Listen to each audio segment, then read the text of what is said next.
Hello everyone, welcome back. आजको यो भिडियोमा म तपाईहरुलाई सर्टिङको बारेमा भन्न गइरहेको छु। सर्टिङ सँगसँगै फाइन्ड एन्ड रिप्लेस अथवा फाइन्ड एन्ड सिलेक्ट पनि हामी गर्छौं, जुन चाहिँ तपाईहरुले एडिटिङ सेक्सनमा देख्न सक्नुहुन्छ तपाईहरुको होम मेनु भित्र। सो अब यसमा चाहिँ छ नि तपाईले सोर्ट भित्र क्लिक गरेर हेर्नु भयो भने सर्टिङ र फिल्टरको अप्सन देख्नुहुन्छ। फिल्टर चाहिँ यो अलिकति एडभान्स लेभलमा म तपाईहरुलाई नेक्स्ट डाटा ट्याबमा हुन्छ त्यहाँबाट म देखाउने छु भने अहिलेको लागि सर्टिङ भन्ने बित्तिकै के बुझौं भन्दाखेरि कुनै पनि अल्फाबेट वा न्यूमेरिकल भ्यालुलाई एसेन्डिङ टु डिसेन्डिङ ठुलो टु सानो अथवा सानो टु ठुलो सर्ट गर्नु पर्यो भने मिलाउनु पर्यो भने जस्तो कि अहिले हाम्रो यहाँ 1 2 3 4 5 6 7 8 9 10 यो के छ यो हाम्रो स्मलेस्ट टु लार्जेस्ट छ। अब यसलाई मैले ठ्याक्क उल्टो बनाउनु पर्यो, लार्जेस्ट टु स्मलेस्ट चेन्ज गर्नु पर्यो भने म यसमा लार्जेस्ट टु स्मलेस्ट गएँ है। यो गर्दाखेरि यो वार्निङ आउँछ। अब त्यो भन्दा पहिला म तपाईहरुलाई नयाँ ट्याब खोल्छु। 2 5 6 8 1 4 1 2 यसरी राखे मैले हो। फर एक्जाम्पल यो फाल्दे मैले यसलाई। अब मैले छ नि यो सिलेक्ट गरेर filter smallest to largest either largest to smallest गरे भने यो अहिले भइहाल्यो। केही सोध्यो यसले? केही पनि सोधेन। किन सोधेन भन्दाखेरि हेर्नु स्मलेस्ट टु लार्जेस्ट 1 2 4 5 6 यसरी भयो नि। किन भन्दाखेरि यसको साइडमा यता एसोसिएटेड अरु केही डाटाहरु छैन, जसले गर्दा एक्सेलले के बुझ्छ भन्दाखेरि यो सिंगल डाटा मात्रै छ, यसलाई जतापट्टि लैदिए पनि केही फरक पर्दैन। तर अब मानौं A B C D E F. अब हेरौँ है, अब मैले यसलाई सर्ट लार्जेस्ट टु स्मलेस्ट गरे भने सेम वार्निङ आयो। अब यसले भन्न खोजेको के भन्दाखेरि यसले के बुझ्छ भन्दा 1 भनेको ए को भ्यालु हो, 2 भनेको बी को भ्यालु हो, 4 भनेको सी को भ्यालु हो। अब यसलाई एक्सपान्ड सेक्सन यो सेक्सन सँगसँगै गर्यो भने यतापट्टिको भ्यालु पनि चेन्ज हुने भयो। अब त्यसलाई नगरिकन यसलाई मात्र गर्यो भने यताको A B C D F जस्ताको त्यस्तो हुन्छ, यताको भ्यालु मात्रै चेन्ज हुन्छ, राइट? जसले गर्दाखेरि यदि यो डेटासँग यो चीज एसोसिएटेड छ भने भ्यालु चेन्ज भयो, जसले गर्दाखेरि ठुलो मिस्टेक हुन सक्छ। जस्तो कि 1 भनेको राम हो, 2 भनेको श्याम हो, 4 भनेको काले हो, 5 भनेको सीता हो, यो भनेको गीता हो, यो भनेको मीना हो मानौ। Let's see. अब मैले यसलाई सर्ट गरे हो, यसलाई सर्ट गरे स्मलेस्ट टु लार्जेस्ट। अब यो गर्ने बेलामा अहिले के छ हाम्रो 1 भनेको राम छ नि, अब यहाँ गएर यसो गर्दियो भने के 1 भनेको मीना भयो। This is big mistake.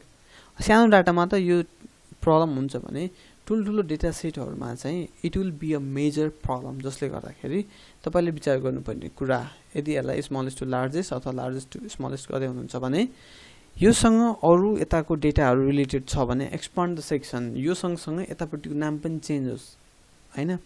So C 1 रामै थियो, 8 मिनै थियो, एभ्रीथिङ इज फाइन है। यसरी यो हाम्रो सर्टिङको काम हुन्छ भने अब फिल्टर चाहिँ will talk later. Don't worry, stay calm र सबै भिडियो हेर्नु होला, तपाईलाई म एक्सलमा पर्फेक्ट बनाउँछु। अनि त्यसपछि अर्को छ फाइन्ड रिप्लेस गोटो। अहिले यति बुझौं है, अरु चाहिँ हामीहरु त्यति एडभान्समा पुगिसकेको छैनौं। सो फाइन्ड रिप्लेस गोटो एमएस वर्डमा जसरी काम हुन्छ सेम त्यही हो। जस्तो कि सिट 1 गए म, यहाँ तल एउटा के भ्यालु छ, जस्तो ट्याब बुक्स क्लास भन्ने छ मैले हो। मैले यहाँ गए फाइन्ड गरे, हामीसँग धेरै भ्यालु भएको केसमा है। अब के पत्ता लगाउनु पर्यो? बुक। कहाँ छ त book? Let's find. We could not find all. Okay, यो किन भयो थाहा छ? यहाँ बुक छ तर हामी के छ एउटा सिलेक्सनमा छौं। It only looks after the selection. अहिले हामी सिलेक्ट केही पनि नगरौँ, find book, find next.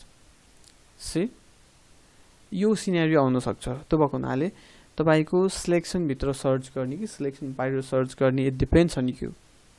Find, अब फाइन्ड चाहिँ हेर्नको लागि अब whatever you want do, यो भ्यालु यसको करेस्पोन्डिङ भ्यालु चेन्ज अथवा एनीथिङ केही चीज ठुलो सेटमा पत्ता लगाउनको लागि। जस्तो कि यसमा तपाईको 60,000 मान्छेको भ्यालु छ, कोही मान्छे पत्ता लगाउनु पर्यो भने फाइन्डमा गयो, find name Ram. Where is Ram?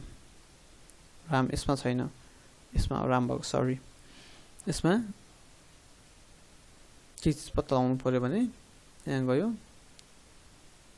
Find class पत्ता लाग्यो है अब आएर रिप्लेस चाहिँ class replace with section okay पहिला फाइन्ड गर्ने ओके फाइन्ड गर्यो रिप्लेस गर्ने यदि एउटा मात्र रिप्लेस गर्ने हो भने यो चाहिँ ठीक छ रिप्लेस गर्ने हो भने रिप्लेस गर्यो अरु कुनै छैन आउन रिप्लेस अल क्लासेस सबै क्लास रिप्लेस गर्ने हो भने रिप्लेस अल बट अहिलेको लागि we have just one value so replace गर्यो भने class is gonna replace with section जुन भइसकेको छ अब फाइन्ड गर्दा क्लास छैन there is no class so go to अब गो टु चाहिँ के हुन्छ भन्दाखेरि जस्तो कि